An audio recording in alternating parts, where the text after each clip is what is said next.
The rain came down in sheets outside the Four Seasons Seattle, transforming the city streets into rivers of reflected neon. Inside the penthouse bridal suite, Victoria Maxwell Sterling stood before a floor-to-ceiling mirror, her reflection fractured by doubt she'd spent 34 years learning to suppress. The Vera Wang gown hugged her frame like armor, $18,000 of silk, an illusion designed to make her look like every man's dream and feel like no one's choice. Her makeup artist stepped back, surveying her work with professional satisfaction. 650 guests waited downstairs, their collective net worth easily surpassing several small nations. Preston Blackwell, Ashford III, stood at the altar, probably checking his Patek Philippe and mentally calculating the cost per minute of this delay. Strategic alliance, her father called it. Perfect merger, her mother said. The wedding of the decade, according to Seattle's society pages. Victoria's hands trembled as she reached for the bouquet white orchids and sterling roses, $3,000 of botanical symbolism. The wedding planner materialized at her elbow. Clipboard clutched like a shield against chaos. 10 minutes, Miss Sterling. Everyone's in position. Mr. Ashford looks very handsome. The words hit Victoria like ice water. She stared at her reflection, the stranger in the mirror who'd agreed to this performance, and felt something crack deep in her chest. 3 years. 3 years of maintaining perfect professional distance. 3 years of convincing herself that duty mattered more than desire. 3 years of walking past Daniel Morrison's desk and pretending her pulse didn't quicken when he looked up and smiled. The memory crashed through her carefully constructed walls. Daniel, 6 months into his tenure at Sterling Tech, explaining code architecture to a junior developer with patience that made her chest ache. The way he'd pushed his glasses up his nose, a gesture so unconsciously genuine, it had made her forget to breathe. The moment she'd realized she was watching him, instead of reviewing the quarterly report she'd carried into the common area as an excuse. I can't do this. The words came out as a whisper first, then louder, cracking through the perfect silence of the bridal suite. I can't marry him. The makeup artist froze mid-reach for her lipstick case. The wedding planner's clipboard clattered to the marble floor. Ms. Sterling, you're just nervous. Pre-wedding jitters are completely normal. Numb, Victoria's voice cut through the reassurances like a blade. This isn't nervousness, this is clarity. She grabbed the ridiculous train of her dress, yards of silk that cost more than most people's cars, and ran for the emergency exit. The stairwell echoed with the sound of designer heels on concrete, each step a hammer blow against the life she'd been expected to live. 18 floors down, her lungs-burning mascara already starting to run. The lobby security guard's eyes went wide as she burst through the service entrance into the Seattle downpour. Rain soaked through the gown instantly, transforming illusion into reality. She was just a woman running from a mistake before it became permanent. Her phone lit up in the small clutch she'd somehow kept gripping. 17 missed calls. She ignored them all and opened the Uber app with shaking fingers. 3 drivers accepted and then immediately canceled when they got close enough to see the wedding dress. The 4th sent a message. Sorry, lady, don't want drama. Good luck.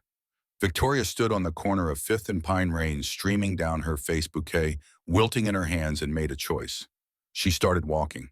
Fremont was 11 blocks north and west. The Jimmy Choo heels cut into her feet within 3 blocks. By 5, her toes were bleeding. By 7, she'd kicked them off entirely, clutching them in one hand while the train of her dress dragged through puddles that reflected Seattle's neon promise of something better. Something real, something worth the cost. A pickup truck slowed beside her at the 9th block. The driver was maybe 55, weathered face and kind eyes, the kind of working-class American who built this country with his hands and still believed in helping strangers. Miss you, okay, you need help. Victoria looked at him, really looked, and saw no judgment, only concern. The gap between their worlds was so vast, it should have been impossible to cross. Yet here he was, offering a bridge. I need to get to Fremont, 2847 North 36th Street. That's 20 minutes away. What happened? Someone's about to save me. I just need to get there.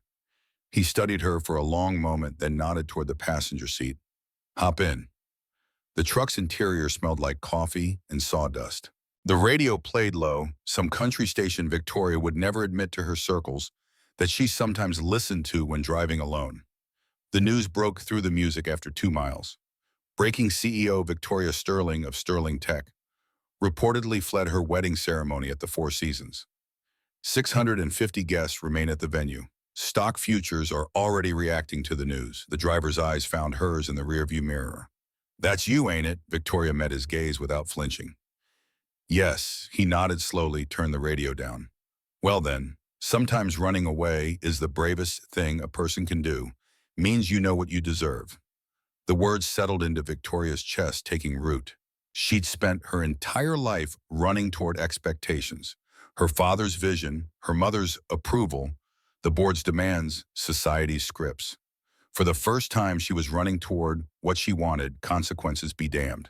He dropped her off in front of a modest three-story apartment building, the kind where hardworking people raise families on salaries that wouldn't cover one of Victoria's monthly parking fees. She tried to offer him money. He waved it away. Just be happy, miss. That's payment enough. Victoria stood on the sidewalk as his taillights disappeared into the rain. The building's security was minimal in the call box with names and apartment numbers. She found what she was looking for, Morrison D, 2B. Her finger hovered over the button. Once she pressed it, there was no pretending this was about anything other than the truth she'd been hiding for 3 years. No corporate emergency, no professional consultation. Just a woman in a wedding dress showing up at a man's door because she couldn't spend one more second living a lie. She pressed the button. Footsteps approached from inside. She could hear them through the cheap door quickening as they got closer. The lock turned. The door opened. Daniel Brooks Morrison stood in the doorway wearing faded MIT sweatpants and a t-shirt that had seen better days, and Victoria thought she'd never seen anything more beautiful. His dark hair was disheveled from being home on a Thursday night, probably working on some coding project or helping his daughter with homework. His eyes, those warm brown eyes that had haunted her through countless board meetings, went wide with shock. Jesus Christ. The words fell out of him like prayer and curse combined.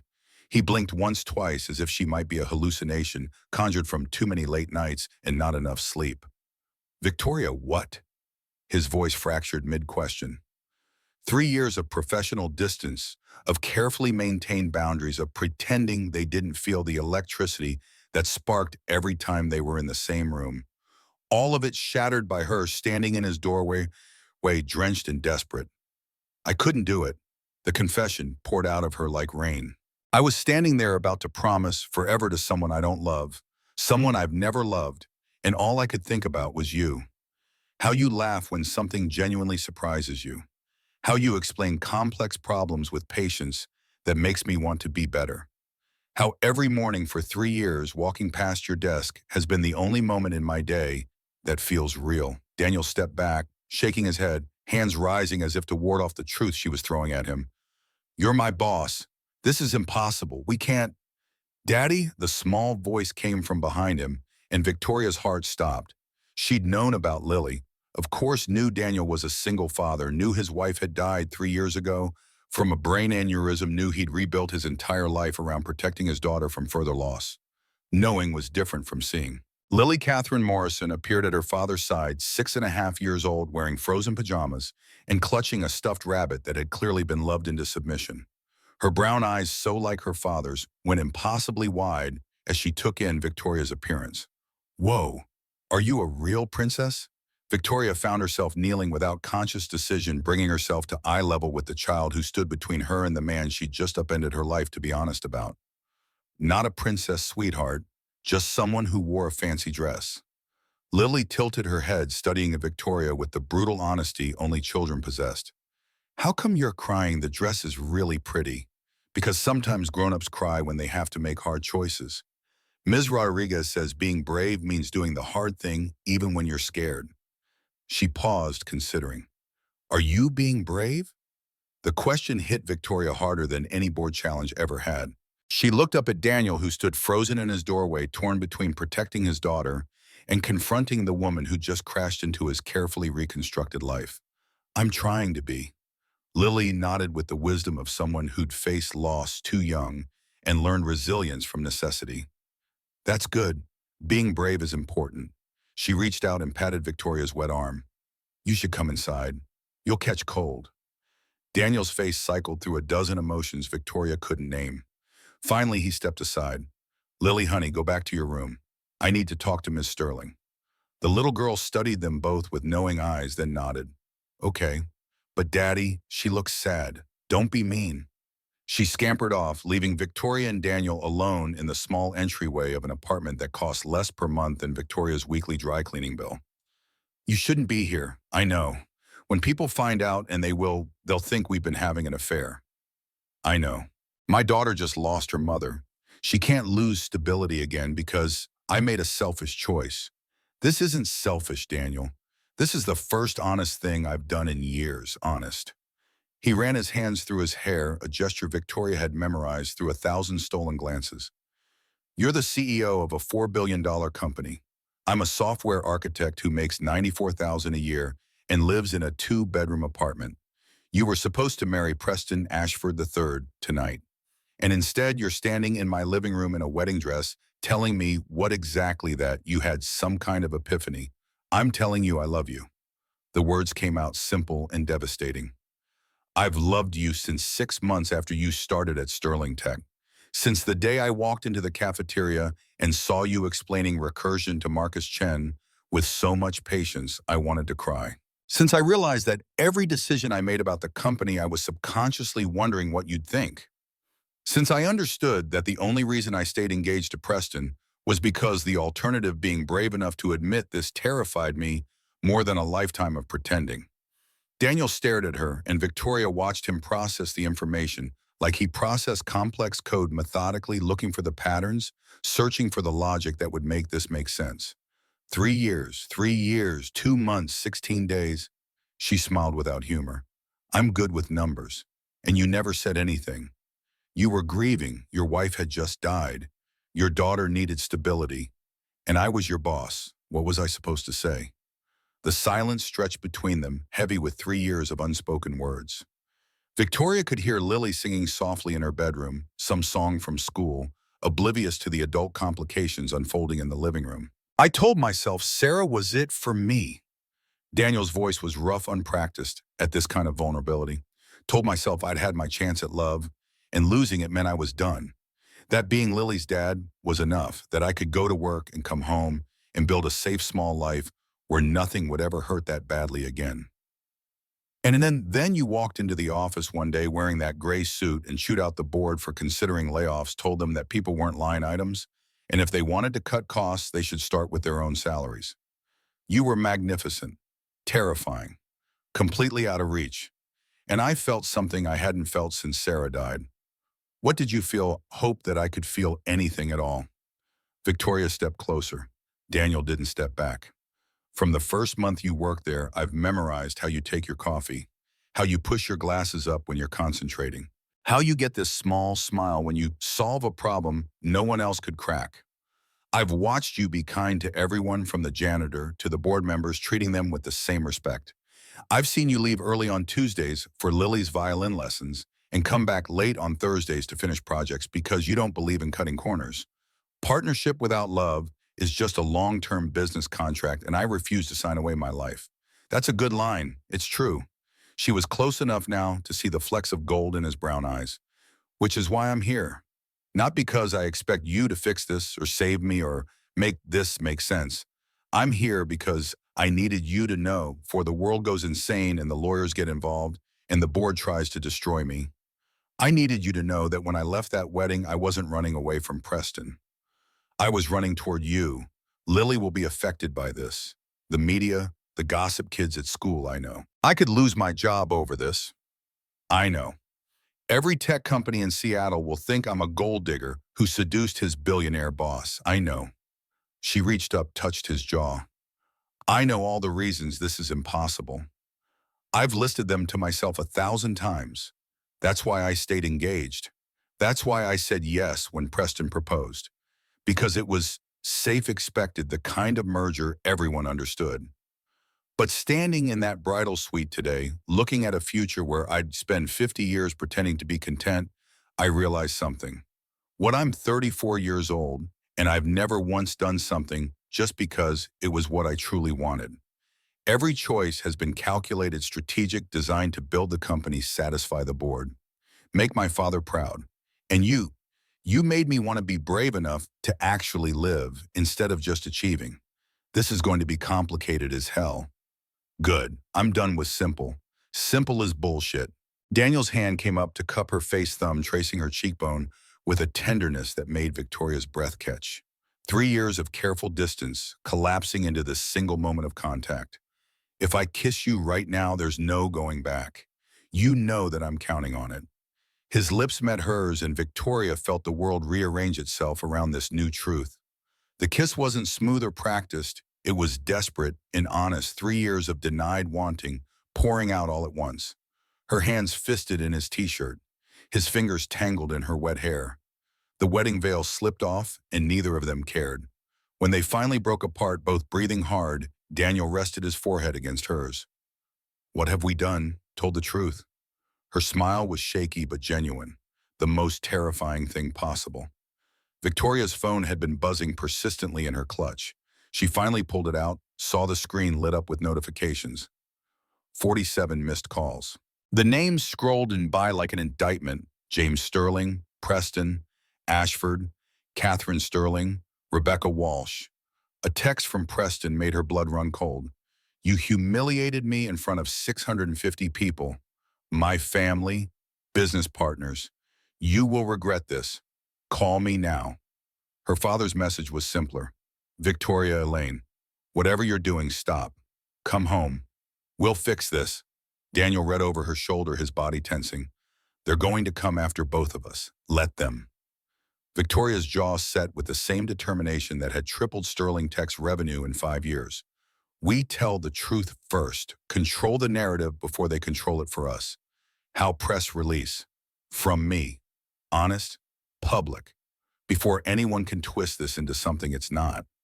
She sat on his couch, worn but comfortable, the kind of furniture that prioritized function over fashion, and opened her laptop.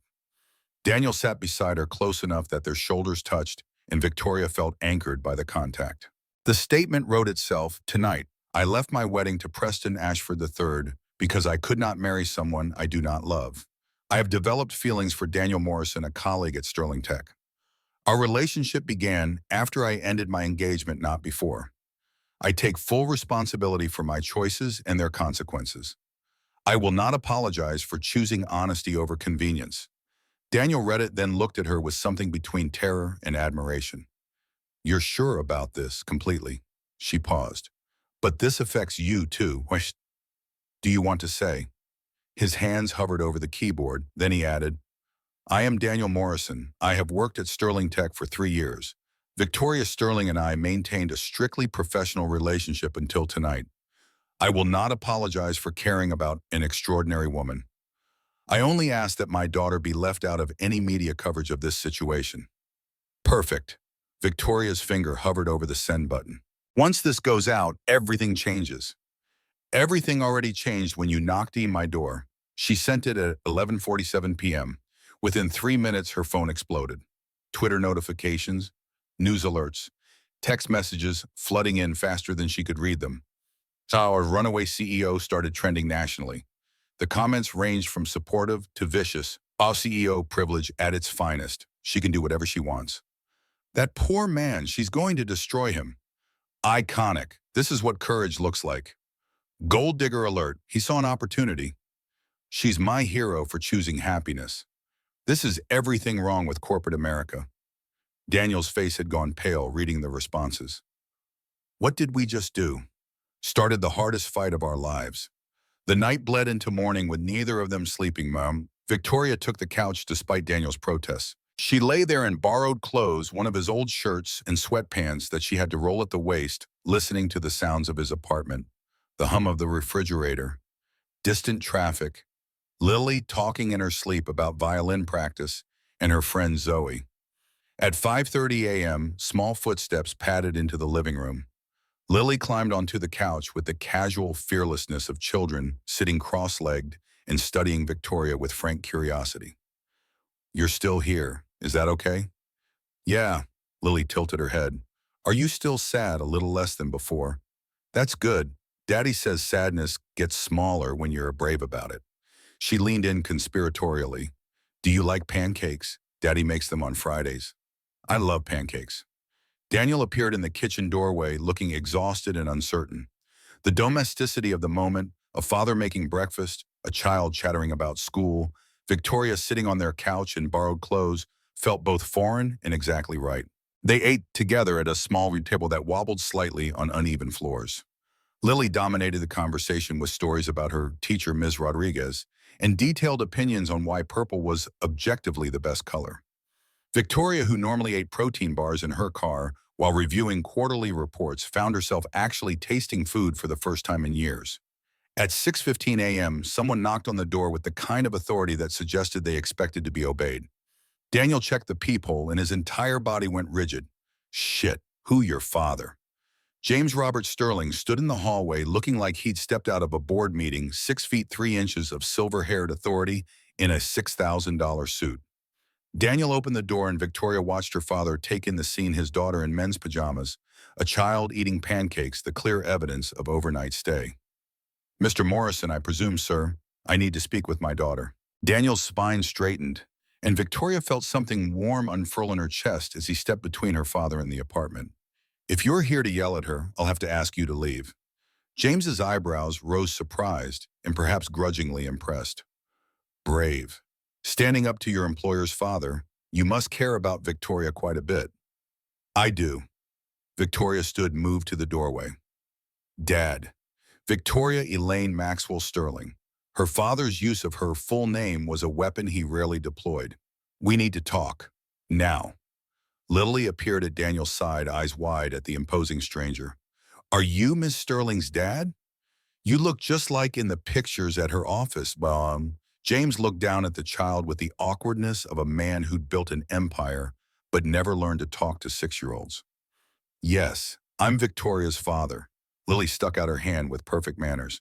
Nice to meet you, sir. I'm Lily. He shook her hand, clearly off balance. Daniel sent Lily to pack her school backpack, then invited James inside. The apartment felt smaller with her father in it. His presence filled spaces that weren't meant to hold someone of his stature. Do you know what you've done? I know exactly what I've done. You've destroyed a business alliance worth billions. Stock dropped 11% overnight. Charles Ashford is threatening to pull his entire investment, that's 18% of company shares. The board is calling an emergency meeting. You've thrown away what, Dad? A loveless marriage, a future where I wake up every morning next to someone I don't love. Marriage isn't about love, Victoria. It's about partnership, stability, building something that lasts. You and Mom are the worst example you could possibly give me. You married her for family connections. 42 years later, you have a functioning partnership. But are you happy? The question landed like a blow. James was silent. Victoria pressed her advantage. You married Mom because it made business sense. I was going to marry Preston because you convinced me that's what successful people do. They make strategic choices. But you know what? I don't want to be 68 years old looking back and wondering what my life could have been if I'd been brave enough to choose happiness. James turned his attention to Daniel. And you, what are your intentions with my daughter? Daniel met his gaze without flinching. I intend to love her the way she deserves, with respect, with honesty, without treating her like an asset to be managed. You can't provide for her financially. No, sir, I can't. But I can give her something Preston never could. I can see her. Not the CEO, not the sterling heiress, just Victoria. The woman who drinks her coffee too strong and works herself to exhaustion because she's afraid to slow down. The person who pretends she doesn't need anyone because showing vulnerability feels like weakness. I see all of that, and I love all of that. The silence that followed felt weighted with judgment and something else Victoria couldn't quite name. Board meeting is at 8 a.m. Her father's voice was measured, controlled. You have 90 minutes to prepare your defense. Because Charles Ashford will not show mercy, I'll be there. James moved toward the door, then paused. For what it's worth, you fought well last night. That press release was smart, getting ahead of the story before they could control it. I learned from the best. Just make sure you have a plan for the board. Because Charles won't stop with one meeting. He'll keep coming until either you resign or he's forced out. Then I guess we'll see who's more stubborn. After her father left, Victoria checked her phone. Rebecca Walsh had sent 17 messages, the last one simply, "Call me now," she called. Rebecca, I know. Do you? Because let me tell you what I know. Stock futures are in free fall. CNN, Fox, MSNBC. Everyone's running this story. Preston's lawyer has already called making noises about breach of promise, and HR somehow has security footage of you entering Daniel's building last night at 9:14 p.m. in your wedding dress. How did they get that? Someone leaked it. Someone who wants you gone. Charles Ashford. Almost certainly. Rebecca's voice dropped. Victoria, this is bad. Really bad. You've given them everything they need to remove you. Then I'll fight harder. With what the board is already positioning this as evidence of poor judgment. They're going to argue you prioritize personal desires over corporate responsibility. Tell them I'll submit to a full investigation. HR can review every interaction Daniel and I ever had. If they find evidence of favoritism, quid pro quo, anything inappropriate, I'll resign immediately. And if they don't find anything, then they'll have to admit this is about punishing me for leaving Preston, not about protecting the company. Rebecca was quiet for a moment. You really love him, don't you? More than I've ever loved anything except maybe Sterling Tech. Then fight for both, because you're going to need every weapon you have. The board meeting started at 7:58 a.m. Victoria walked into the Sterling Tech headquarters executive boardroom wearing a $3,000 Armani suit and the kind of armor only years of hostile board meetings could forge. 14 board members sat around the mahogany table, their collective power enough to build or destroy empires. Charles Rutherford Ashford didn't stand when she entered. His silver hair and cold blue eyes radiated the kind of old money that believed it owned not just companies, but the people who ran them. Ms. Sterling, punctual as always. A pity the same discipline doesn't extend to personal commitments. Mr. Ashford, shall we begin? Let's. I'm calling for an immediate vote of no confidence. Victoria Sterling has demonstrated catastrophically poor, judgment-damaged company reputation and created a public relations nightmare that's cost shareholders billions. Amanda Park, usually one of Victoria's supporters, shifted uncomfortably. Charles, shouldn't we at least hear Victoria's explanation?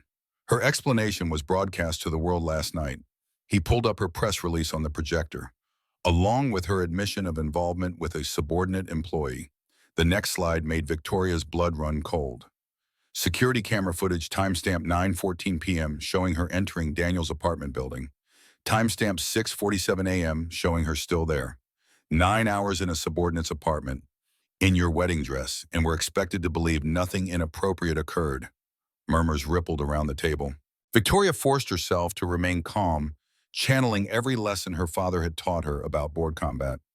Believe whatever you want, Charles. But if you're implying I traded sexual favors for what exactly I'm already CEO, I already have power, what would I possibly gain? Perhaps satisfying urges you couldn't satisfy with my son.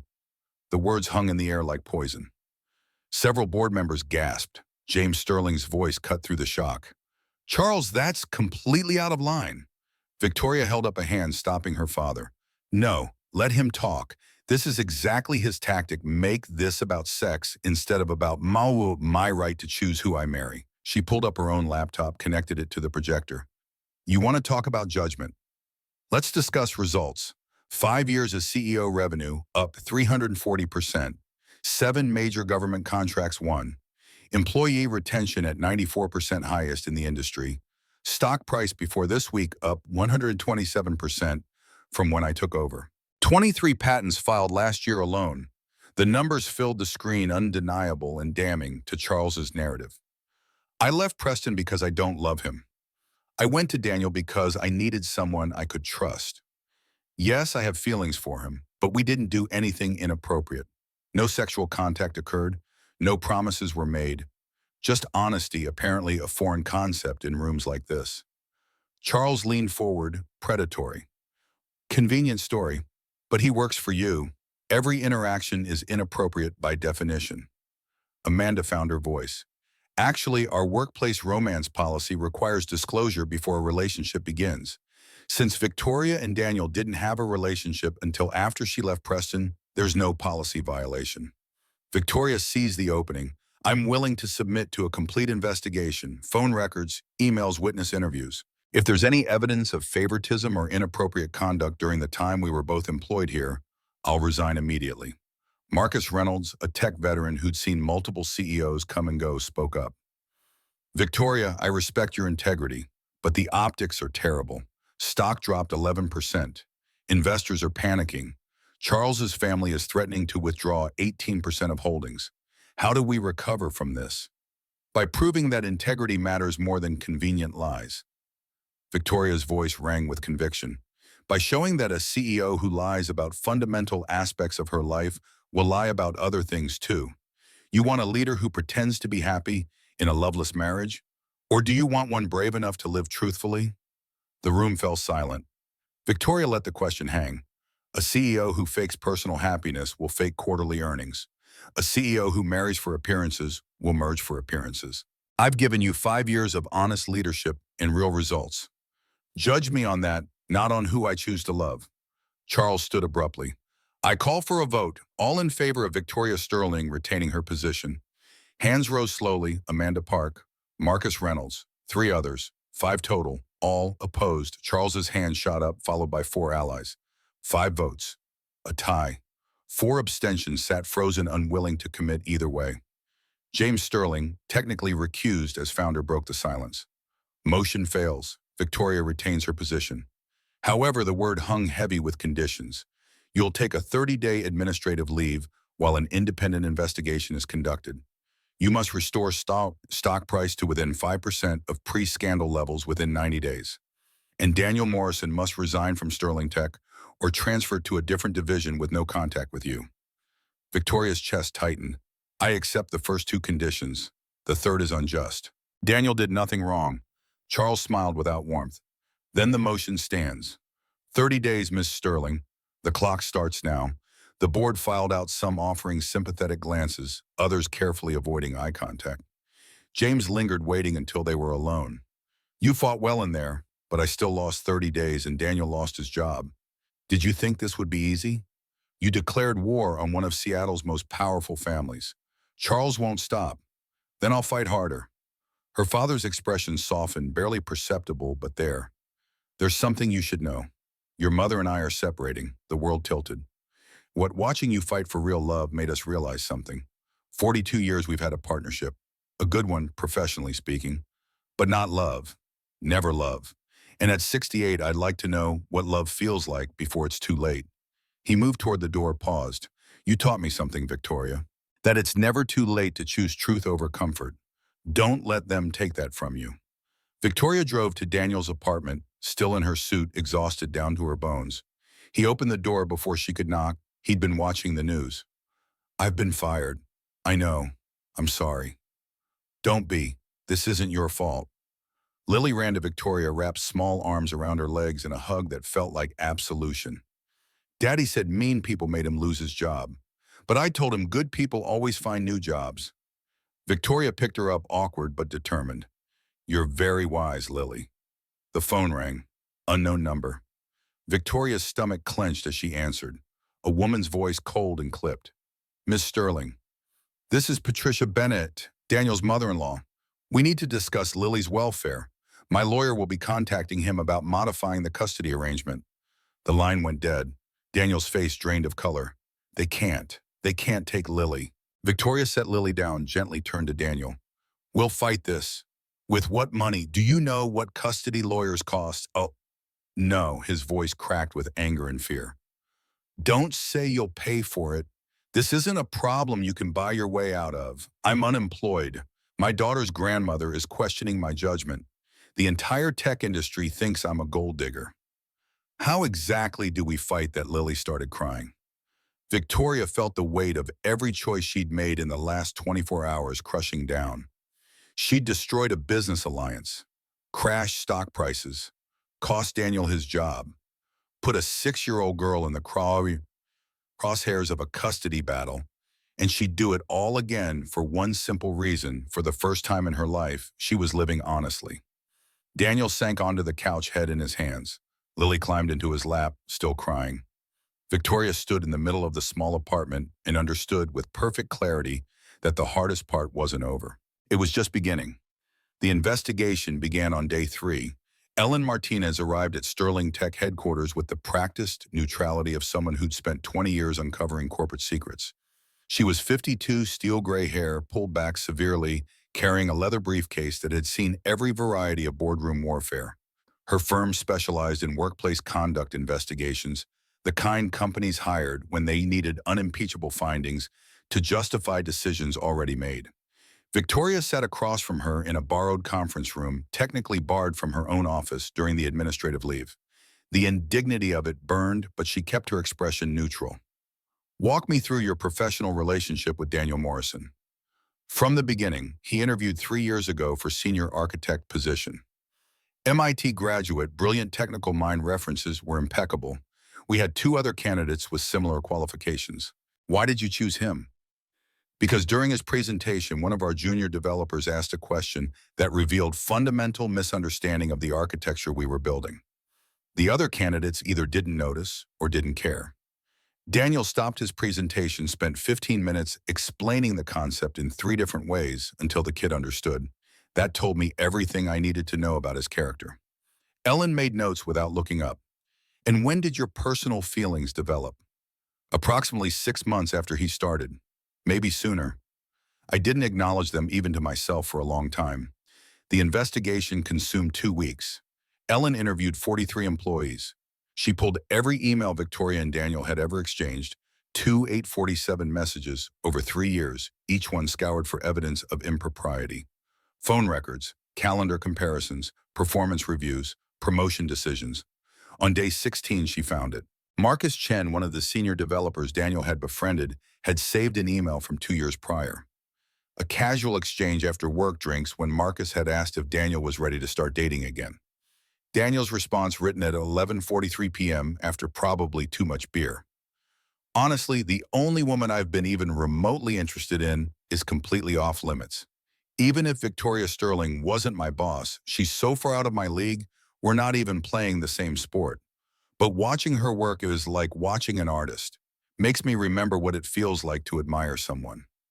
Ellen presented the email to Victoria during their final interview session. This proves he had feelings for you 2 years ago. While you were engaged to Preston Ashford, while he reported directly to you, it proves he had feelings he never acted on, feelings I didn't know about. Did you have feelings for him 2 years ago? Yes. So you both harbored romantic feelings for each other for years while maintaining a professional relationship where you had direct power over his career. Victoria met Ellen's eyes without flinching. Yes. And I challenge you to find a single instance where those feelings affected my professional judgment. Ellen's report arrived on day 23. Victoria read it alone in the penthouse she'd barely visited since the wedding, the Seattle skyline glittering with indifferent beauty beyond floor-to-ceiling windows. The findings were clinical. No evidence of quid pro quo, no evidence of sexual harassment, no evidence of favoritism. In fact, the report noted Ms. Sterling appeared to hold Mr. Morrison to a higher standard than other employees, passing him over for promotions and high-profile assignments on 4 separate occasions when he was the most qualified candidate. The Singapore project, the lead architect role on the Martinez account, the speaking opportunity at the Tech Summit conference, the team lead position for the government contract. Victoria had denied him all of them, terrified that giving Daniel what he'd earned would expose the truth she was hiding even from herself. The irony tasted like ash. Stock price continued its freefall, 24% down from pre-scandal levels. Charles Ashford's promised withdrawal of investment loomed like a guillotine. Daniel's job search yielded nothing but polite rejections. Every tech company in Seattle knew the story, saw him as either a liability or opportunist. His LinkedIn profile views spiked to 3,000 in 1 week. 0 offers materialized. Victoria found him on day 18, staring at his laptop in the apartment that had become her refuge more than her own penthouse. Lily was at school. The silence between them felt heavy with everything unsaid. I have the names of 3 headhunters, best in the industry. They owe me favors. 1 phone call, and no. The word came out flat final. Daniel, you need to work. You have bills. Lily's expenses. I said no. Why are you being stubborn about this? I'm trying to help. He closed the laptop with controlled precision, the kind of careful movement that suggested he was fighting not to slam it. Because I'm not your charity project, Victoria. I'm supposed to be your partner. Partners don't have one person fixing everything while the other one sits around useless. You're not useless. You're dealing with consequences of my choices. Our choices. He stood paced to the window. But somehow all the solutions involve your money, your connections, your power.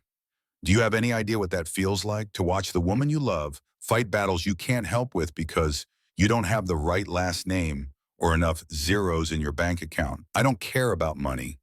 You don't have to care about it. You have so much it's invisible to you. Like air. You just assume it's always there, ready to solve problems. Then what do you want me to do? Watch you struggle when I could help. I want you to let me figure some things out myself, to trust that I'm capable of solving my own problems without you swooping in like some billionaire savior. The argument was interrupted by his phone ringing. Patricia Bennett's name lit up the screen. Daniel's entire body tensed as he answered, putting it on speaker. Patricia's voice came through cold and measured. Daniel, our attorney will be filing for emergency custody modification tomorrow morning. We've documented concerns about Lily's living environment and your current unemployment status. Lily is fine. She's happy, healthy, doing well in school. She's being exposed to an unstable situation. A woman she barely knows staying overnight regularly. Tabloid attention, your inability to provide financially now that you've lost your position. I'll find another job. Will you? Because from what our investigator found, you've been blacklisted by every major tech company in the region.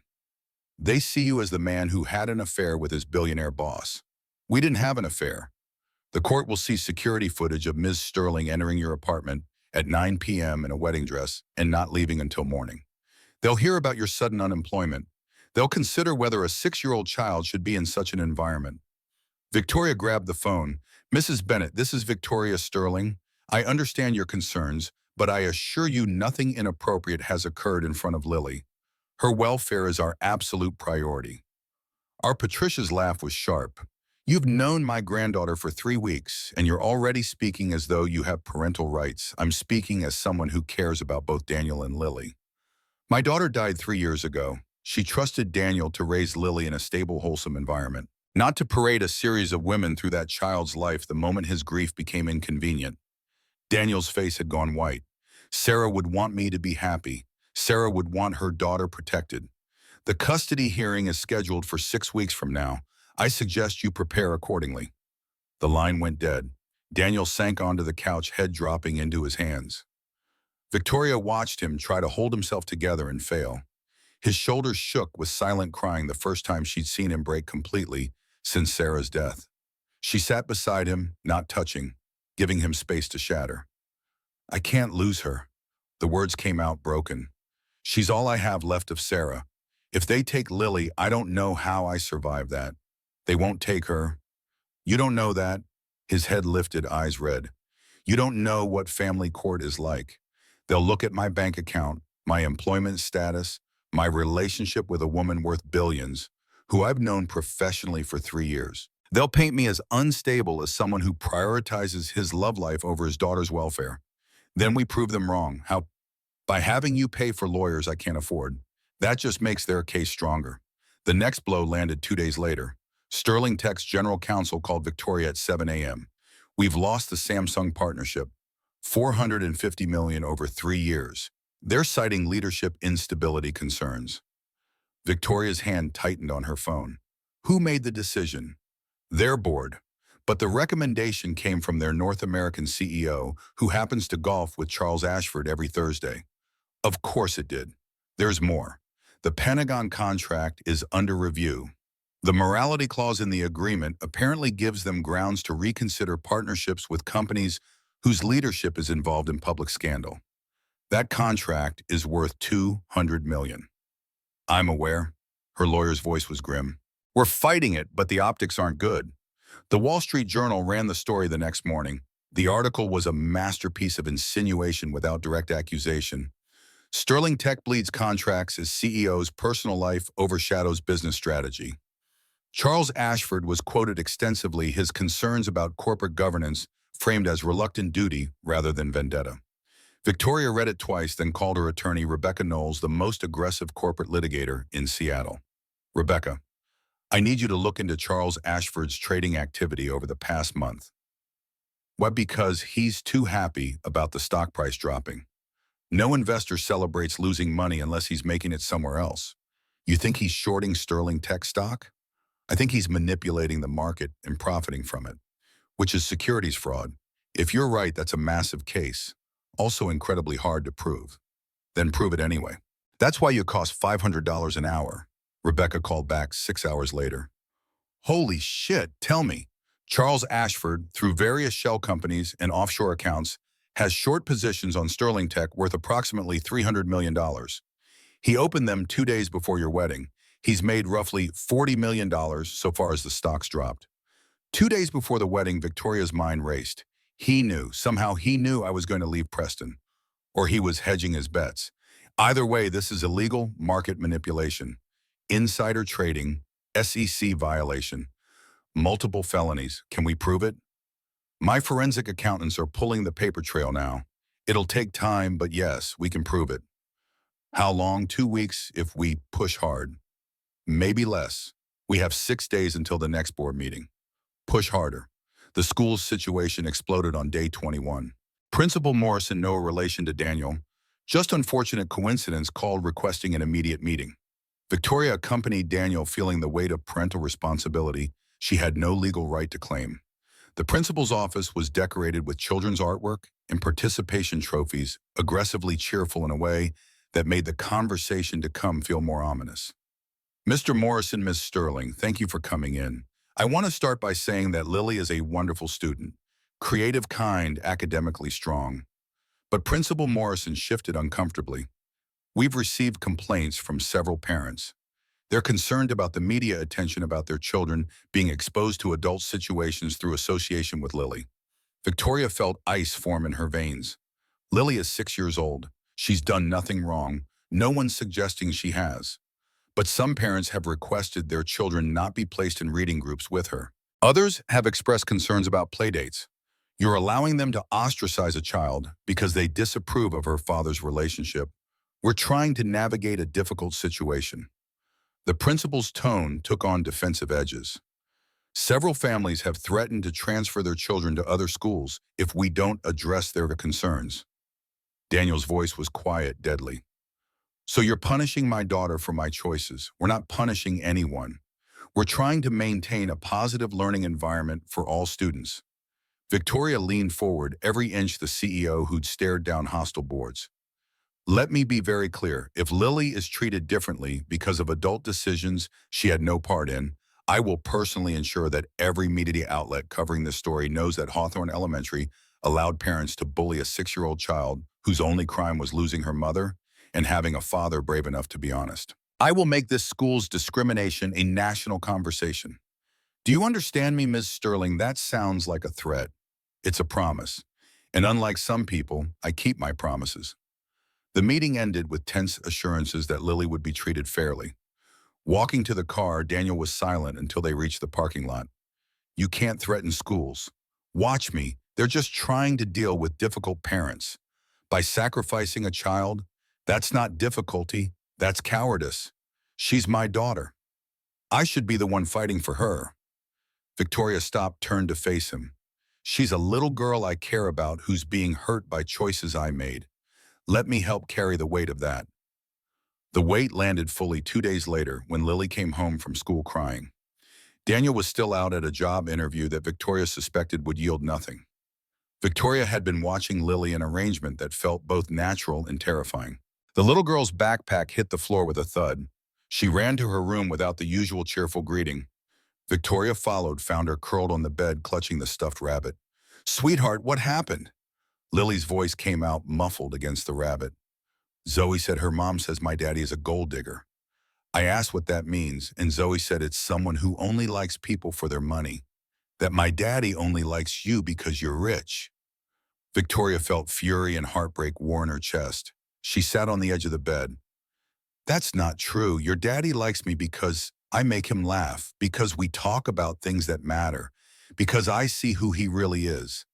Zoe said you're going to leave like mommy left, that everyone leaves eventually. The words hit like physical blows. Victoria gathered Lily into her lap, this child she'd known for 3 weeks, but would fight armies to protect. Your mommy didn't leave because she wanted to. She got sick. Sometimes bodies break in ways we can't fix. Are you going to leave? I'm going to fight very hard to stay. But I can't promise nothing will ever hurt again because life isn't fair like that. What I can promise is that while I'm here, I'll do everything I can to keep you safe. Lily cried against her shoulder, small body shaking with grief, too big for 6-year-old hearts to hold. When Daniel came home and found them like that, his face crumpled. He joined them on the bed, wrapping both of them in arms that trembled with the effort of holding everything together. That night, after Lily finally fell asleep, Daniel broke. I can't do this. Can't watch her suffer because I chose to be with you. Can't protect her from people's judgment. Can't even provide for her financially anymore. Victoria held him while he shook with silent sobs, this strong man finally admitting he couldn't carry everything alone. Then let me help. Not by fixing everything, not by throwing money at problems, just by being here, by standing beside you while we figure this out together. The counterattack began on day 25. Rebecca had the evidence compiled into a report that read like a thriller novel: shell companies, offshore accounts, precisely timed trades that couldn't be coincidental. Charles Ashford had committed securities fraud on a massive scale, betting against the company he'd invested in while simultaneously trying to destroy its leadership. We file with the SEC tomorrow. Rebecca's smile was predatory. This is career ending, potentially prison time. What about the board meeting? We present enough evidence to force his resignation.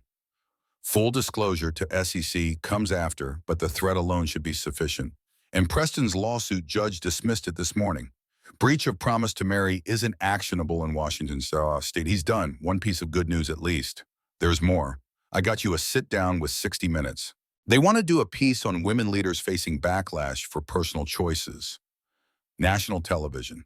That's risky. Staying silent is riskier. You tell your story before others tell it for you. The 60 Minutes interview happened in Victoria's office. They'd lifted her administrative leave for the filming. The interviewer was Jennifer Morrison, 63 years old and legendary for making politicians cry. You walked away from a wedding that would have secured significant business alliances. Some say you put personal desires ahead of corporate responsibility. Victoria met the camera directly. I walked away from a lie. If I'm willing to lie about something as fundamental as who I love, why should anyone trust me with their investments, their gifts, and their futures? A CEO who fakes personal happiness will fake quarterly earnings. Integrity isn't divisible. Your company has lost significant value since the scandal broke. My company lost value because powerful people are trying to punish me for making a choice they didn't approve. But the fundamentals are strong. Revenue is still up. Innovation hasn't stopped. We'll recover because we're built on substance, not spin. Your critics say you're having an affair with a subordinate. My critics want to make this about sex because that's easier than accepting that a woman might choose love over convenience. Daniel Morrison and I maintained professional boundaries for 3 years. The moment those boundaries changed, we disclosed it. That's not an affair. That's honesty. The interview aired 3 days later. Social media exploded with #StandWithSterling trending nationally. Women, particularly those in leadership, shared stories of hiding relationships, denying themselves happiness, sacrificing personal lives for professional advancement. The tide was turning slowly, but turning nonetheless. On day 26, Daniel got a call from Microsoft. Senior architect position, team lead, $180,000 a year. Significant raise from his sterling tech salary. The HR manager was enthusiastic, professional, eager to schedule final interviews. Daniel hung up and stared at his phone with suspicion instead of relief. Victoria walked in from the kitchen to find him sitting motionless. What's wrong? Microsoft just offered me a job. Great position. More money than I've ever made. That's wonderful. Did you arrange this? The accusation hit like a slap. What did you call someone? Use your connections. Make this happen. No, I didn't even know Microsoft was hiring. Because it's convenient, isn't it? Right when we need good news, right when the custody hearing is approaching, suddenly I get this perfect offers, Daniel. I didn't. He stood abruptly, pacing the small apartment with caged energy. I can't accept anything without wondering if it's real or if it's you pulling strings. Can't get an interview without suspecting you made a phone call. Can't have a win without thinking it's because my girlfriend is a billionaire who can make things happen. So you're going to turn down a legitimate job offer because of pride. I'm going to turn it down because I need to know I can earn something on my own. Victoria's temper, usually controlled to the point of glacial, finally snapped. You know what? Maybe I did call someone. Maybe I called every CEO in Seattle and begged them to give you a chance. Maybe I leveraged every connection I have because watching you suffer is killing me and I'm trying to help the man I love. Would that be so terrible? Yes, because I'm not your project. I'm not something broken you need to fix. They stood on opposite sides of the apartment, the space between them filled with everything they couldn't say. Lily appeared in her bedroom doorway, eyes wide. Why are you yelling? The question deflated them both instantly. Daniel moved to his daughter, kneeling to her level. We're just disagreeing about something, sweetheart. Grown-ups do that sometimes. Are you mad at Ms. Sterling? No. I'm just frustrated. Lily looked between them with the wisdom that came from navigating adult emotions too young. Ms. Rodriguez says when someone helps you, you say thank you, even if you wanted to do it yourself. Because saying no to help when you need it is just being stubborn, not being strong. Out of the mouths of children came truth that cut through pride. Daniel closed his eyes. When did you get so smart? I've always been smart. You just forget sometimes. After Lily went back to her room, Daniel and Victoria sat on opposite ends of the couch. I'm sorry, his voice was rough. You're right, I'm being stubborn. You're being scared. I understand that. I just need to feel like I'm contributing something. Like I'm not dead weight in this relationship. You're not dead weight. You're the person who keeps me human, who reminds me that life exists outside quarterly reports and board meetings. He took the Microsoft job. The board meeting on day 28 was theater and everyone knew it. Ellen Martinez presented her investigation findings. First, no evidence of impropriety, no policy violations, recommendation that Victoria Sterling be reinstated to full duties. Charles Ashford sat stone-faced through the recitation. However, Ellen's voice carried warning. There is one concerning pattern. Ms. Sterling accessed Mr. Morrison's personnel file 47 times over 3 years.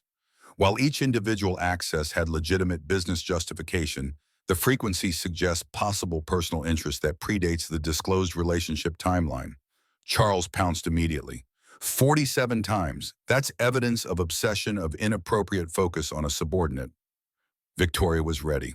Those accesses correspond to promotion reviews, project assignments, and performance evaluations.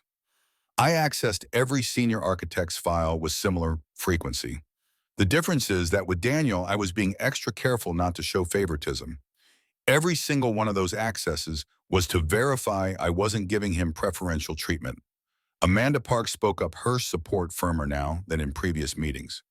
Actually, I've reviewed those records. Victoria's right. She passed Daniel over for promotions he deserved 4 separate times. If anything, she penalized him to avoid the appearance of favoritism. Charles's jaw tightened, but he wasn't finished.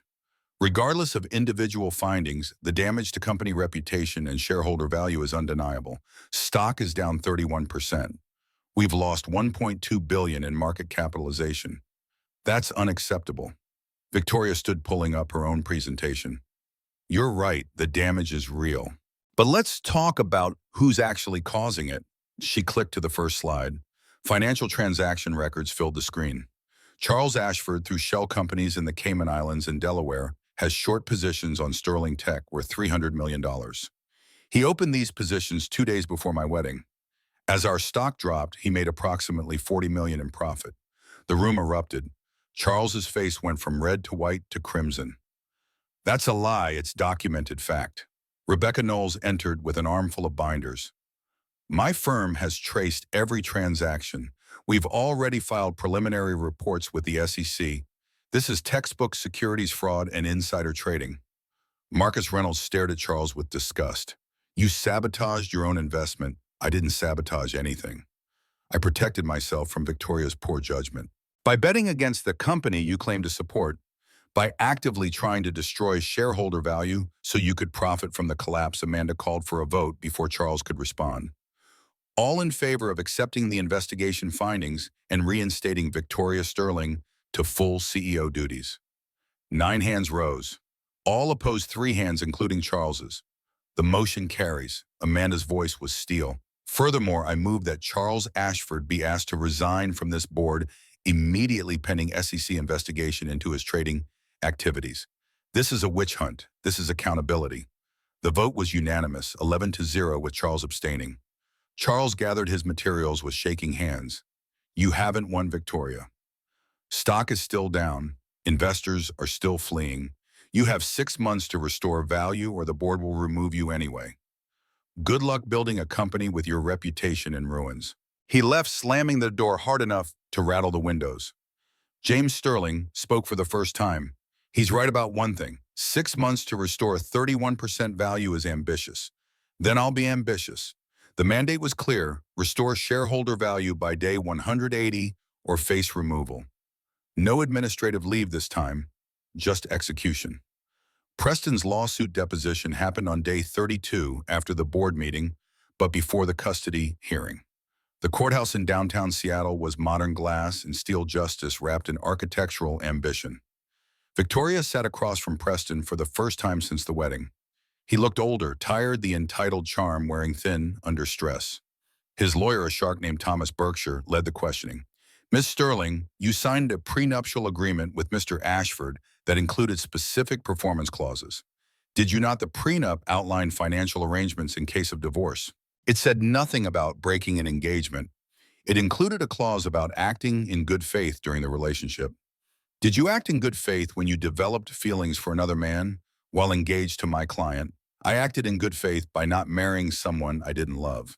The greatest bad faith would have been going through with a wedding built on obligation rather than affection. My client suffered significant embarrassment. Your client suffered wounded pride. That's not grounds for damages. Preston's own testimony was a masterclass in self-destruction. His lawyer tried to contain the damage, but Preston couldn't help himself. She humiliated me in front of Seattle's most powerful families. Made me look like a fool who couldn't keep his fiancée interested. Do you know what that does to a man's reputation? The judge, a woman in her 60s who'd clearly seen every variety of male ego, raised an eyebrow. Mr. Ashford, are you suggesting Ms. Sterling had an obligation to marry you to protect your reputation? We had an agreement, an understanding. An engagement is not a binding contract. It's a promise that either party can withdraw from. Unless you're suggesting we return to the days when women were property to be transferred? Preston's face went red. Of course not, Your Honor. But there should be consequences for what? Making a difficult choice, choosing honesty over convenience. The judge ruled from the bench, not even bothering with written opinion. Mr. Ashford's claim is dismissed with prejudice. Washington State does not recognize breach of promise to marry as actionable. Furthermore, this lawsuit appears motivated more by wounded pride than legitimate legal grievance. Ms. Sterling, you're free to go. Victoria walked out of the courthouse into afternoon sun, feeling lighter than she had in weeks. One battle won, several more waiting. Daniel was waiting by her car, having taken the afternoon off from his new job. He'd started at Microsoft the previous week, and the work was good, challenging, respectful, properly compensated. How'd it go? Preston lost, completely. He pulled her into a hug that felt like coming home. One down, several to go. The custody hearing is in 2 weeks. We'll win that too. Victoria wanted to believe him, wanted to trust that honesty and love and good intentions would be enough. But she'd spent 34 years learning that the world didn't always reward virtue. Sometimes it just tested how much you were willing to lose. That night, the three of them sat together at the apartment's small table, Daniel, Victoria, and Lily, the little girl chattering about her day at school, the science project about photosynthesis, her friend Emma, who'd started sitting with her at lunch again now that the media attention had died down. Normal, domestic, the kind of evening Victoria had never imagined wanting. Daniel's hand found hers under the table, squeezed gently. Thank you. For what? For being stubborn enough to fight for this? We're not done fighting yet? No, but we're still standing. Lily looked up from her mac and cheese, smiled at them with cheese-stained lips. Are you guys going to get married? The question hung in the air, innocent and enormous. Daniel and Victoria looked at each other, years of careful planning and strategic thinking, useless in the face of a 6-year-old's directness. Maybe someday, kiddo. Daniel's voice was soft. If Ms. Sterling can put up with us long enough, I think she will. Lily returned to her dinner with complete confidence. She looks at you like Mommy used to look at you, like you're her favorite person. Victoria felt tears threaten and blinked them back. You're very perceptive. Ms. Rodriguez says perceptive means smart about feelings. I'm good at feelings. Yes, you are. Later, after Lily went to bed, Victoria and Daniel stood at the window looking out at Seattle's lights. 6 months to restore stock value. 2 weeks to the custody hearing. A lifetime of fighting battles I'm not sure we can win. Daniel's arm came around her waist. Then we fight anyway. Because the alternative is going back to who we were before. And I don't want to be that person anymore. What person? Someone who accepted half a life because the full one seemed too hard. Victoria leaned into him, feeling the solid warmth of someone who chose her not for what she could provide, but for who she was. I love you. I love you too. Even when you're infuriating and controlling and trying to fix everything, even when you're stubborn and proud and refuse to accept help. Especially then, they stood together watching the city that had witnessed their scandal and their struggle. And Victoria thought about the difference between winning and surviving. She'd spent her career focused on victory, decisive, complete, undeniable. But surviving, she was learning, required different skills. Resilience, adaptability, the willingness to keep fighting even when the outcome was uncertain. Tomorrow would bring new challenges. The SEC investigation into Charles, the custody hearing preparation, the relentless work of rebuilding stock value and investor confidence, the careful navigation of loving someone while trying to protect them from the fallout of that love. But tonight they had a small apartment, a sleeping child, and the fragile hope that honesty might actually be enough. It would have to be. The family therapist's office occupied the third floor of a brick building in Capitol Hill, decorated with the kind of studied neutrality meant to put people at ease. Sarah Brennan, 58, gray-streaked auburn hair, eyes that missed nothing, gestured them toward a couch large enough for three. Victoria sat between Daniel and Lily, acutely aware that she had no legal right to be in this room. No formal relationship to the child beside her. Just love, which family courts didn't recognize as standing. Lily, can you tell me why you think we're here today? The little girl swung her legs, feet not quite reaching the floor. Because grown-ups are making my life complicated and someone needs to help them figure it out. Dr. Brennan smiled. That's a very astute observation. Daniel, Victoria, do you agree with that assessment? Daniel shifted, uncomfortable with the exposure therapy demanded. We're here because Lily's been affected by our choices. We want to make sure she's processing everything in a healthy way. And you, Victoria, I'm here because I care about Lily and Daniel, and I need to understand how to be part of their lives without causing more harm than good. Dr. Brennan made notes, then addressed Lily directly. What's the hardest part about all the changes? Lily's confidence faltered. Small voice emerging. People say mean things about my daddy, and they say Miss Sterling is going to leave like Mommy did. And I try to be brave, but sometimes I'm scared that if I love her too much, she'll go away and it'll hurt again. The words shattered something in Victoria's chest. She'd been so focused on fighting external battles, boards, lawsuits, public opinion, that she'd missed the internal war this child was fighting. Sweetheart, I'm not planning to leave, but you don't know that. Lily's logic was irrefutable. Mommy didn't plan to leave either. She just got sick and died. So how can you promise? Dr. Brennan intervened gently. Lily's right. We can't promise nothing bad will ever happen. But we can promise to be honest about what we're feeling and to work hard to stay together. That's all any relationship can offer: effort and honesty, not guarantees.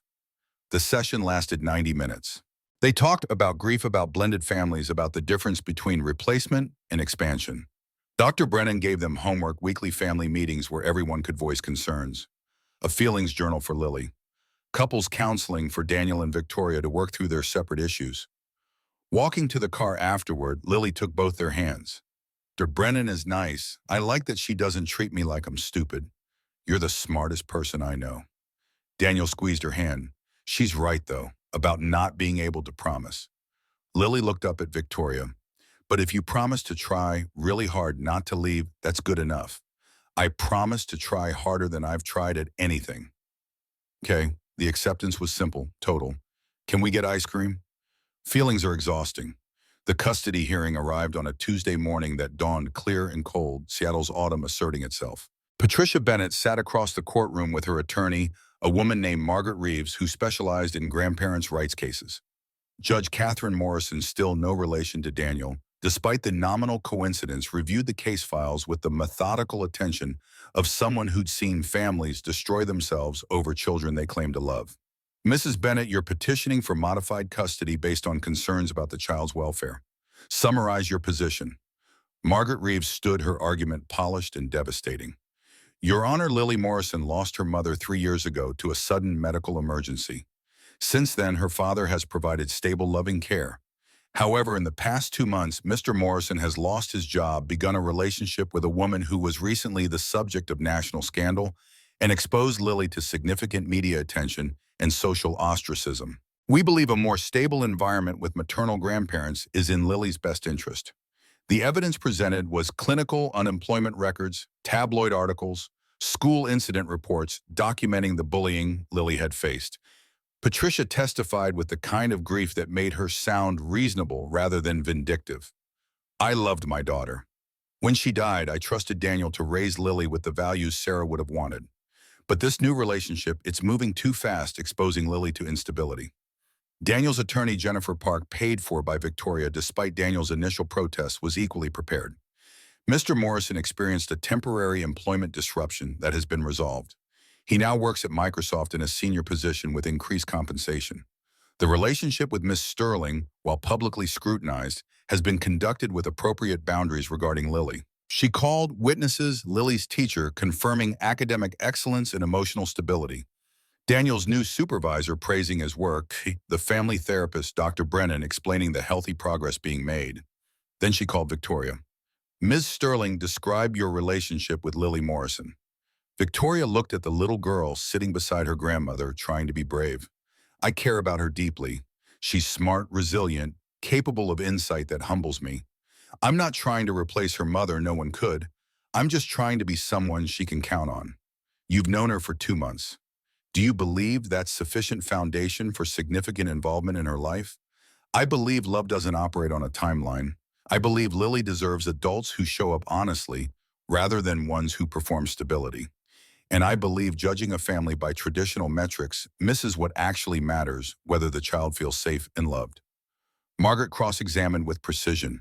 Ms. Sterling, your company's stock has dropped 31% since your scandal. You're facing pressure to restore value within 6 months or face removal as CEO. Can you honestly tell this court that your professional crisis won't affect your availability?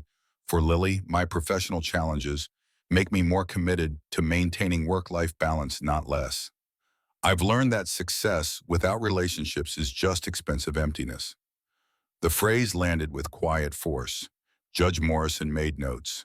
The most powerful testimony came from Lily herself. Judge Morrison had her approach the bench, speaking quietly so the gallery couldn't hear.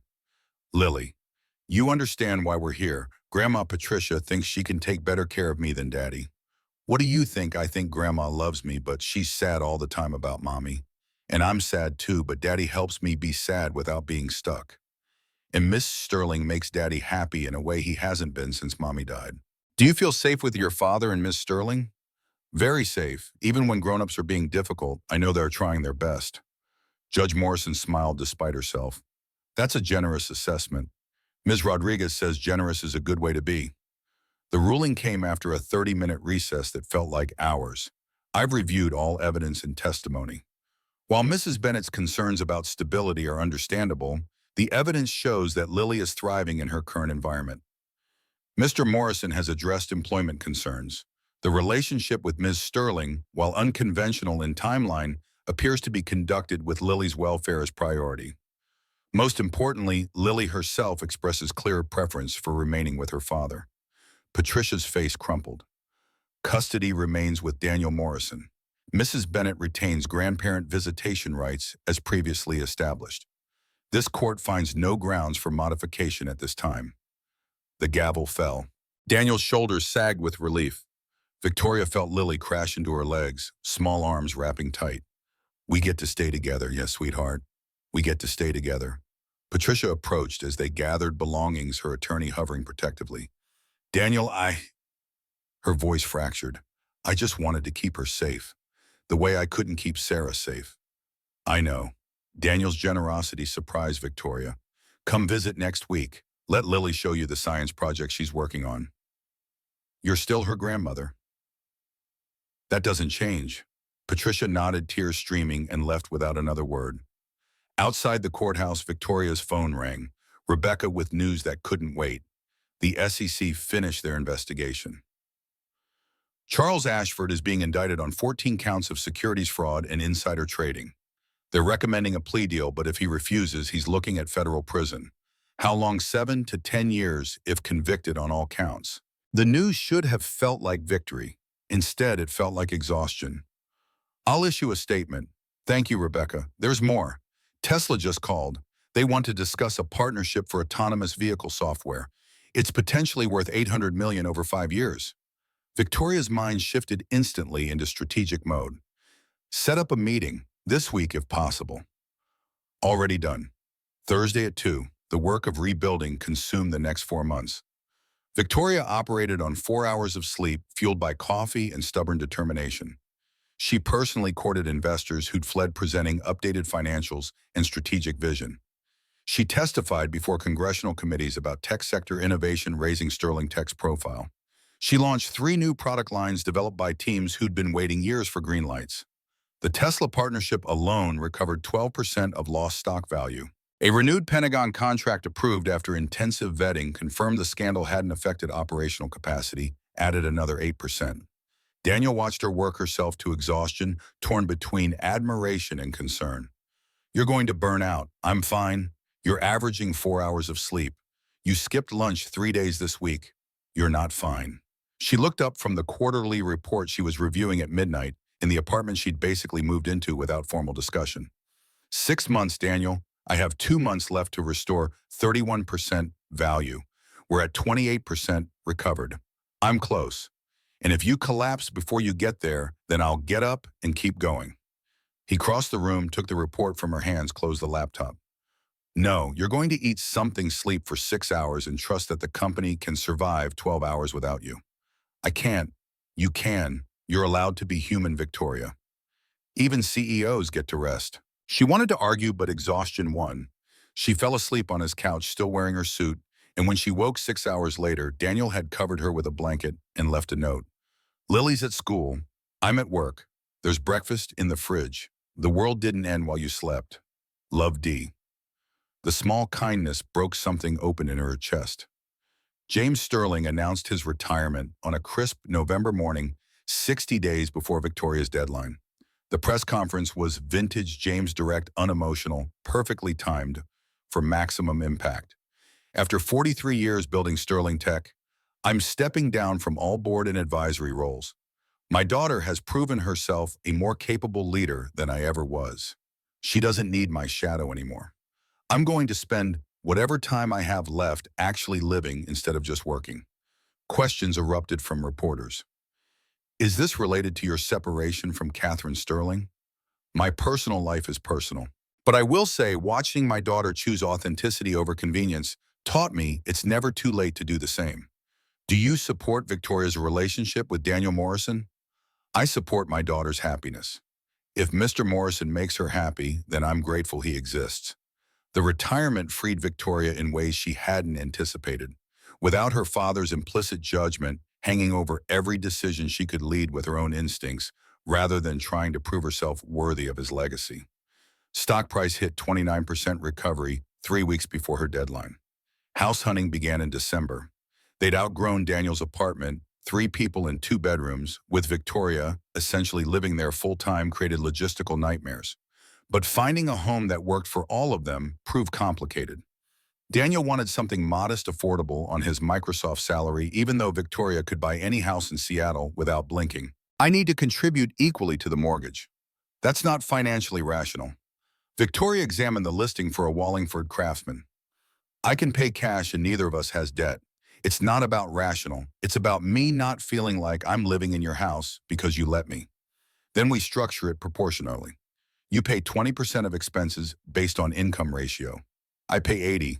We both have equity. That's still you paying most of it. That's mathematics, not charity. Unless you'd prefer we base it on hours spent parenting Lily, in which case you'd owe me rent. The comment surprised a laugh out of him.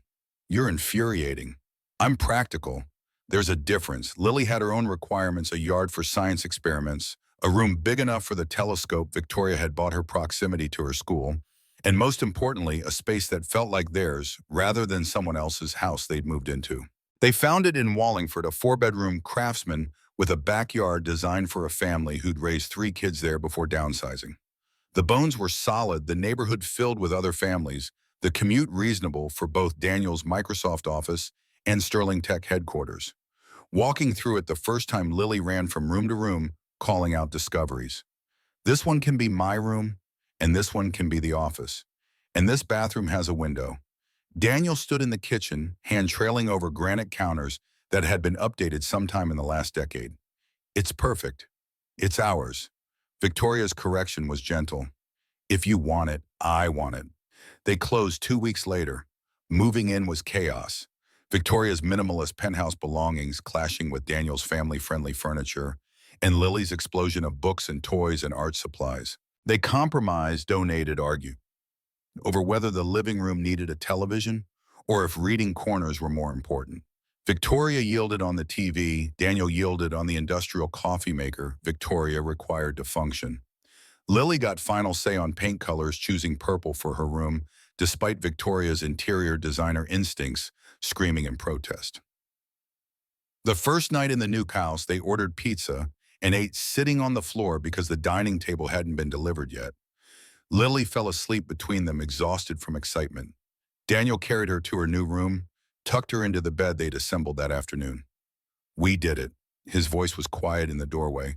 Bought a house together. Became a family. Terrifying, isn't it? Absolutely. He pulled her close. Also the best decision I've made since saying yes when you showed up at my door in a wedding dress. The shareholders' meeting on day 178 was theater of a different kind. The ballroom at the Fairmont Olympic Hotel held 300 investors, analysts, and board members. Victoria had spent 48 hours rehearsing her presentation, making sure every number was bulletproof, every projection conservative enough to be credible. Stock stood at 30% recovery, 1% short with 2 days remaining in her deadline. She opened with results rather than apologies. Sterling Tech revenue for the past 6 months up 18% year over year. New contracts totaling $2.1 billion across Tesla partnership, renewed Pentagon agreement, and expansion into European markets. Employee retention now at 96%. R&D output, 31 patents filed, 14 products launching next quarter. The numbers filled screens behind her, undeniable evidence that scandal hadn't destroyed operational capacity. 6 months ago, this company faced a crisis of confidence. Not because of operational failures, our fundamentals remain strong, but because your CEO chose personal honesty over corporate convenience, and that scared people who'd built careers on careful image management. She paused, meeting eyes across the room. I'm not going to apologize for falling in love. I'm not going to pretend that choosing authenticity was a mistake. But I will tell you this, a leader who lies about fundamental aspects of their life will lie about other things. You now have a CEO who's proven she'll tell you uncomfortable truths even when it costs her everything. That's worth more than any stock price. The room was silent, investors calculating whether integrity translated to profit.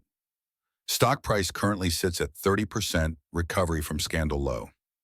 1% short of the target this board set. I'm asking you to look past that single percentage point and see what we've actually built, a company that's stronger, more innovative, and more honest than it was 6 months ago.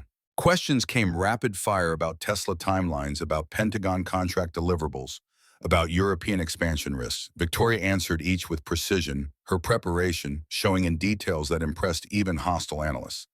The vote wasn't on her removal that had been tabled pending performance, but it was on confidence, on whether shareholders believed in her leadership moving forward. The results came that evening, 78% confidence rating. High enough to silence critics.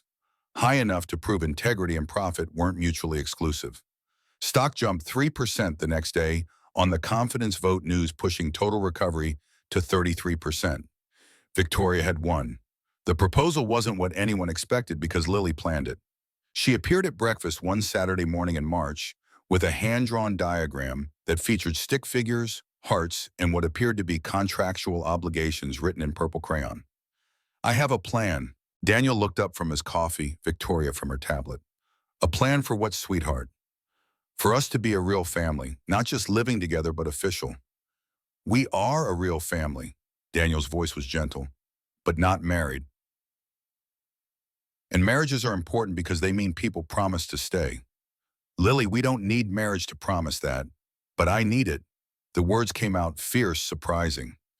I need to know you're not going to change your minds, that this isn't just temporary until something better comes along. Victoria set down her tablet, giving Lily full attention. What are you proposing, a ceremony where all three of us promise, not just you and Daddy, me too, because I'm part of this family and I should get to promise too. Daniel and Victoria looked at each other across the table, years of corporate negotiations suddenly irrelevant in the face of 6-year-old logic. You want to officiate your own parents' wedding. I want us to have a family promise ceremony. Lily's plan was detailed. We can have it in the backyard, invite people we actually like instead of business people. And Ms. Rodriguez can help because she knows about ceremonies from teaching social studies. The ceremony happened on a Sunday in April, cherry blossoms drifting across their backyard like benevolent snow. 40 guests, friends, family, people who'd stood by them through scandal rather than important names from business registers.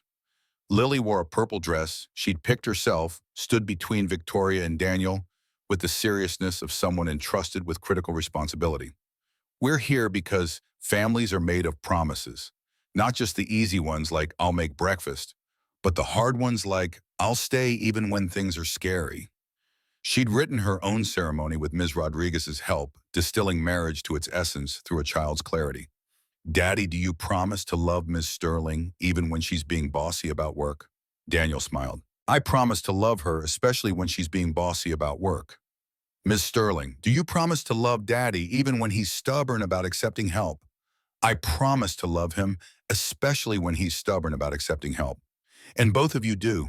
You promise to love me even when I'm difficult or scared or sad about Mommy. They answered together, voices catching. We promise. Then Lily turned to the gathered witnesses. And I promise to remember that having a new family doesn't mean forgetting the old one. That loving Ms. Sterling doesn't mean not loving Mommy. That hearts are big enough for all of it. There wasn't a dry eye in the backyard. Daniel slid a ring onto Victoria's finger. Not a diamond monstrosity, but a simple platinum band that had belonged to his grandmother. Victoria gave him a matching one, the metal worm from her pocket. Lily presented them both with bracelets she'd made purple thread braided with careful determination. Now we're official. They kissed while Lily cheered and guests applauded, and cherry blossoms continued their gentle fall. 1 year after the wedding that wasn't Victoria stood backstage at the Women in Tech Summit in San Francisco, waiting for her introduction. The conference had invited her to keynote about leadership and authenticity, turning scandal into case study. Please welcome Victoria Sterling, CEO of Sterling Tech Industries. She walked into spotlight, faced 2,000 women who'd fought their own battles against expectations. 14 months ago, I walked away from a wedding that would have secured significant business alliances. People said I was choosing personal desires over corporate responsibility. They said I destroyed my career over a man. They said no CEO could survive the scandal I'd created. Pause. Let them remember the headlines. They were right about one thing. I did choose personal desires. I chose to live honestly instead of performing stability. I chose love that made me human over partnership that made me powerful. And yes, it cost me everything I'd spent 34 years building. The audience was silent, hanging on each word. But here's what I learned: success without authenticity is just expensive misery. A CEO who fakes personal happiness will fake quarterly earnings. Leadership that requires lying about fundamental aspects of your life isn't leadership worth having. She clicked to the next slide, Sterling Tech stock chart showing the plunge in recovery. Our stock dropped 31%. We lost over $1 billion in market capitalization. Investors fled, partners canceled contracts. The board nearly removed me. But we rebuilt not by pretending the scandal didn't happen, but by proving integrity and profit aren't mutually exclusive. Current numbers filled the screen, stock up 47% from scandal, low revenue, growth innovation metrics. You're going to face choices between what's expected and what's true, between convenient lies and expensive honesty, and people will tell you that success requires compromise. that you can't be fully yourself and fully successful. Her voice strengthened. They're wrong. But proving them wrong requires being willing to lose everything and rebuild from honesty. It requires trusting that people will value your truth more than your performance. And it requires understanding that the cost of authenticity is always less than the cost of pretending. The standing ovation started before she finished speaking. Walking off stage, Victoria checked her phone. A text from Daniel. Watching live stream, you're magnificent. Lily says you forgot to mention the part about how love makes you brave. I told her you implied it. Another from Rebecca, stock jumped 2% on your speech. Apparently honesty is good for business after all. And one from her father, retired now, and traveling through South America with his girlfriend of 3 months. Your mother called. She watched your speech. She said to tell you she's proud. So am I. The flight back to Seattle felt different than the countless business trips Victoria had taken over the years. She wasn't returning to an empty penthouse and a calendar full of obligations. She was going home to a craftsman house in Wallingford, where Daniel would be making dinner and Lily would be finishing homework, and they'd eat together at the table they'd chosen as a family. Walking through the front door, she was mobbed by Lily's enthusiasm. Ms. Sterling, I got an A on my photosynthesis project, and Daddy said we could get a dog if I prove I'm responsible for 3 whole months. That's wonderful on both counts. Victoria hugged her this child who'd somehow become hers without paperwork or legal declarations. Daniel emerged from the kitchen apron on wooden spoon in hand. How was San Francisco? Good. Exhausting. I'm glad to be home. Home. The word still felt new in her mouth, weighted with meaning it had never carried when applied to marble and granite and skyline views. Over dinner, Daniel's attempt at coq au vin that was slightly overcooked but made with love, Lily announced her plans for the future. I'm going to be a scientist who studies feelings, because feelings are complicated and important, and someone should understand them better. That's called psychology, sweetheart. Then I'll be a psychologist, one who helps kids whose families are weird like ours. Our family isn't weird. Victoria's protest was gentle. We're not normal. Lily's logic was irrefutable. But that's okay. Normal is boring anyway. After Lily went to bed, Daniel and Victoria sat on their back porch watching spring stars emerge over Seattle. Do you ever regret it? He asked the question quietly, as if afraid of the answer. Walking away from that wedding, all the chaos that followed every day, I remember what I gave up. The certainty, the approval, the version of my life that made sense to everyone else. She leaned against him. And every day I choose this instead. Because perfect is a lie, but this messy and complicated and real, this is the truth. His arm came around her shoulders. Lily asked me yesterday if we were going to have more kids. Said she'd like a sibling, but only if it doesn't mean we love her less. What did you tell her? That love doesn't divide, it multiplies. And that we'll figure it out together when the time is right. Victoria thought about the future spreading before them, full of complications she couldn't control and challenges she couldn't strategize away. Board meetings and school plays, quarterly earnings and family dinners. The relentless work of building both a company and a life, and trusting that she could do both without sacrificing either. The next morning brought Sunday pancakes, a tradition now sacred as any board meeting.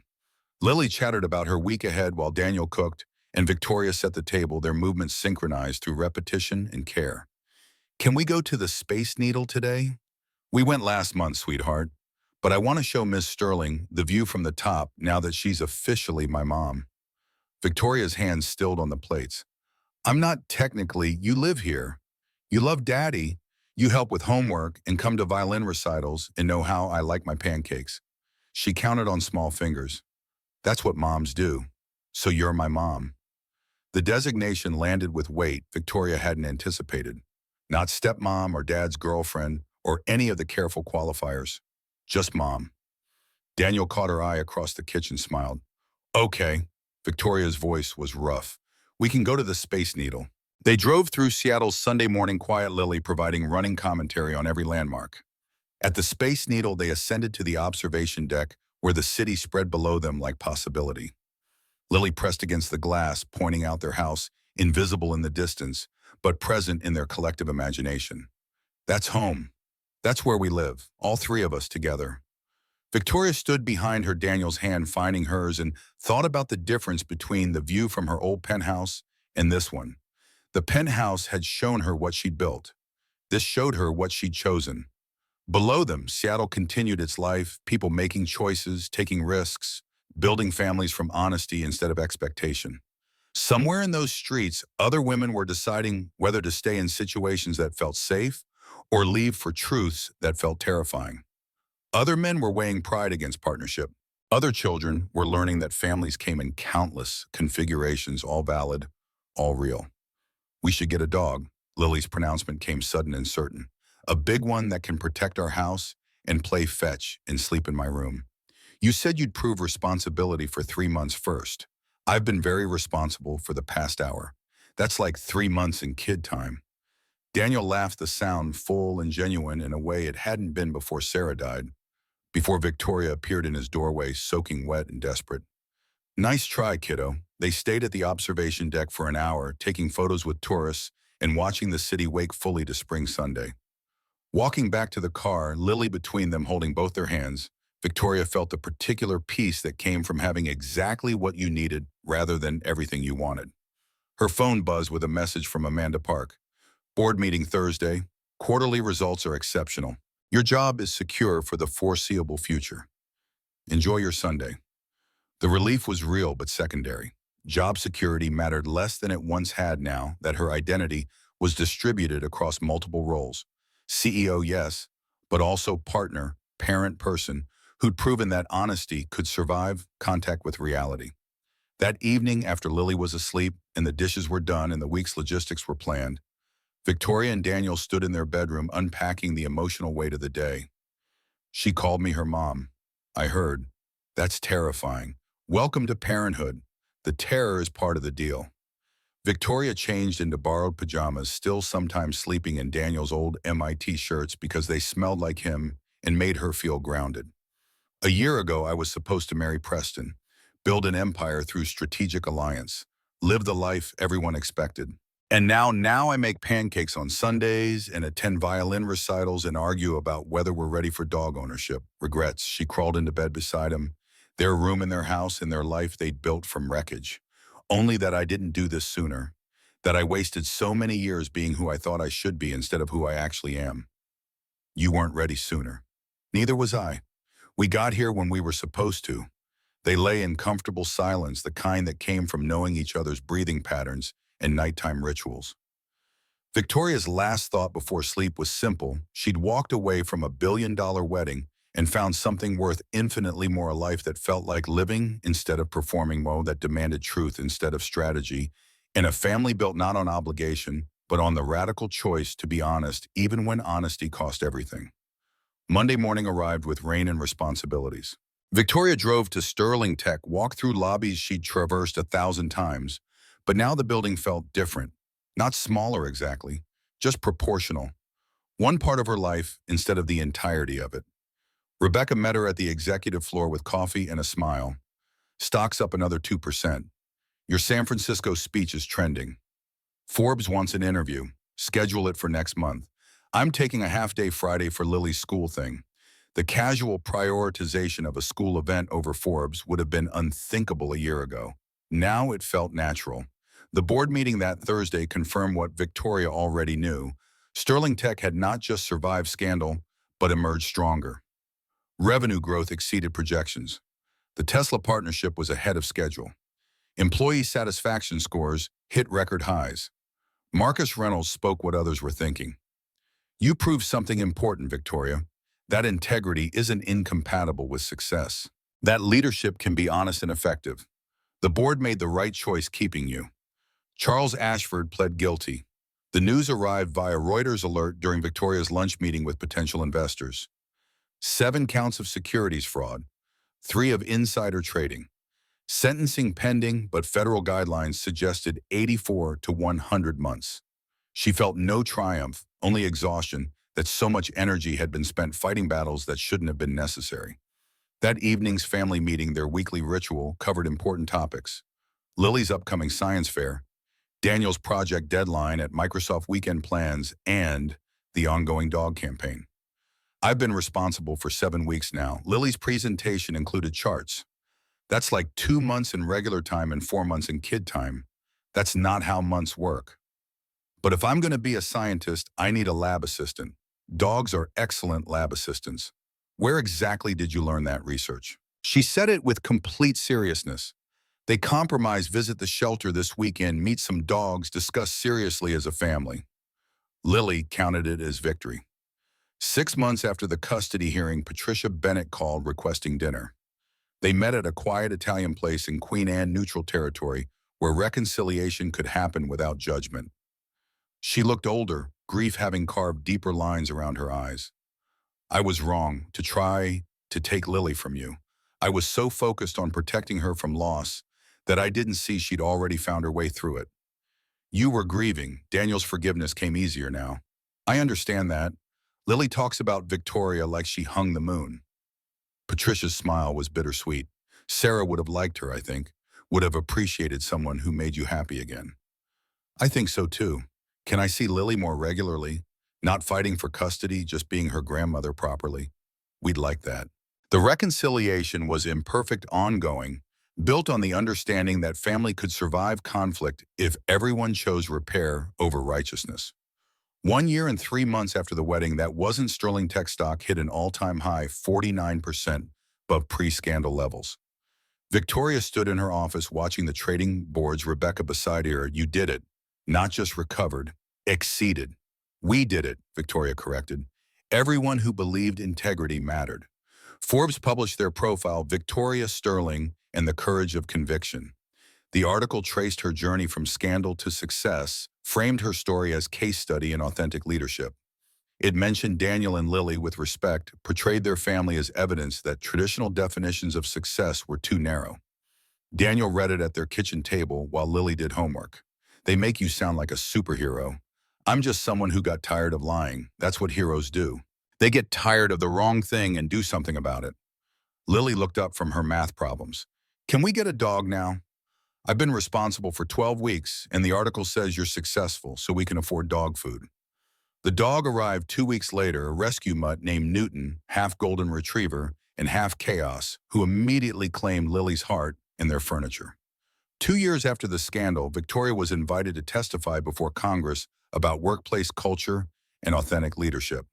She sat before the Senate Committee on Commerce, Science, and Transportation, explaining how her company had built success on honesty. The question isn't whether leaders should be allowed to have personal lives. It's whether we trust them more when they're honest about those lives or when they perform perfection. I'd argue transparency creates accountability, and accountability drives better decision-making. Senator Williams, a woman in her 60s who'd fought her own battles against expectations, nodded.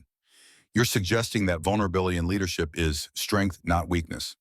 I'm suggesting that leaders who admit to being human are more relatable, more accountable, and ultimately more effective than those who pretend infallibility. The testimony became required viewing in business school's case study in authentic leadership. But the real measure of success came in smaller moments. Lily's 8th birthday party, where 20 kids descended on their backyard and Newton ate 3 pieces of cake before being caught. Daniel's promotion to principal architect at Microsoft's celebration involving Champagne Victoria had been saving for exactly this kind of victory. The quiet Sunday mornings that had become sacred pancakes and coffee, and Newton begging for scraps while they planned their week. 3 years after the scandal, Victoria stepped back from day-to-day operations, promoting Marcus Reynolds to CEO while she became board chair. The decision surprised everyone except Daniel and Lily. You love being CEO. I loved building something. But I've built it. Now I want to spend more time building this. She gestured at their home, their life, the family they'd fought so hard to protect. Daniel understood without further explanation. The speech Victoria gave at her CEO transition was short, powerful, quintessentially her. I've spent my career proving that women can lead, that competence matters more than connections, that results speak louder than pedigree. I'm proud of that work, but I'm prouder of proving that you can be fully human and fully successful. That choosing love doesn't make you less of a leader, it makes you a better one. She looked at Daniel and Lily in the front row. The bravest thing I ever did wasn't tripling company revenue or landing billion-dollar contracts. It was walking away from a wedding because I was brave enough to admit I wanted something different. Everything good in my life came from that single moment of honesty. The final image, the cameras caught Victoria walking off stage to her family Newton on a leash held by Lily, all of them heading toward their car and their life and their future built on the radical foundation of truth. The world had predicted she'd fail. That scandal would destroy her. That choosing authenticity over strategy was career suicide. The world had been wrong. And Victoria Sterling, standing in a grocery store parking lot helping Daniel load bags while Lily explained her latest science hypothesis to Newton, understood that sometimes the bravest thing you could do was redefine success entirely. Not by how much you built, but by how honestly you lived. Not by who you were supposed to be, but by who you actually became when you stopped pretending.